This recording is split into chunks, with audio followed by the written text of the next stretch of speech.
গোয়ালপাড়া জেলার টিলাভাড়ার থেকে এই ছোট ভাইরা আইছে আমার নামে লক করবার নিকে। তো এই ছোট ভাইয়ের একটা পেজ আছে, তোমার পেজের নাম কি? মনিরুল ইসলাম। তো তুমি রফি ব্লগ ভিডিওটা দেখো নাকি? হ্যাঁ দেখি। তো যাই হোক, এত দূর থেকে যেহেতু আইছে, আমার যেগুলা দর্শক আছেন, তো দর্শকের কাছে যদি এই ব্লগটা যায়, এই মনিরুল ইসলামের একটা ব্লগ, এই ব্লগে হয়তো আমার দেখতাছেন, তো আমারও যেহেতু রফি ব্লগ, এই মনিরুল ইসলাম ব্লগে আপনারা আমার দেখতাছেন, আমার যেগুলা ফ্যান ফলোয়ার্স আছেন, এই ফ্যান ফলোয়ার্স এর আগে যদি এই মনিরুল ইসলাম ব্লগটা যায়, তো আপনারা এই ছোট ভাইটার যেহেতু নতুন ব্লগার হবাই শুরু করছে, তো ইয়ারা যেহেতু ধরুন চেষ্টা করতেছে সাকসেস হওয়ার জন্য, বহুত ঘোরাঘুরি করতেছে, আর আমার ব্লগ যেহেতু আইছে, তো আমার ফ্যান ফলোয়ার্স এর ব্লগে যদি এই মনিরুল ইসলাম ব্লগটা যায়, তো আপনারা ফলো করে নিবেন আর এই ভাইটারে বাইকে দিবেন। তো তুমি আবার কি করো? এবার তো কাম টাম করি, কি কাম করো?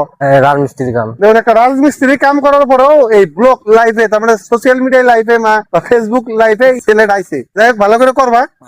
বহুত কথা কব, এমনি কথা তার মানে শোনার দরকার নাই। যেহেতু তুমি সাকসেস না হবা, সেহেতু যদি তুমি লাইকা থাকো, পার ডে 2টা 3টা করে টাইম মতো যদি ভিডিও দিয়ে আরো, তুমি সাকসেস হবা। কিন্তু ভিডিওর কোয়ালিটি ভালো থাকা লাগবে, আর গঠনমূলক, মানে যেগুলা ভিডিও মানুষের দেখে সেই ধরনের ভিডিও দেওয়া লাগবে। ঠিক আছে? তো যাই হোক, অনেক দূরে থেকে আইছে, তো যারা যারা দেখতেছেন বেশি বেশি শেয়ার করে দেন।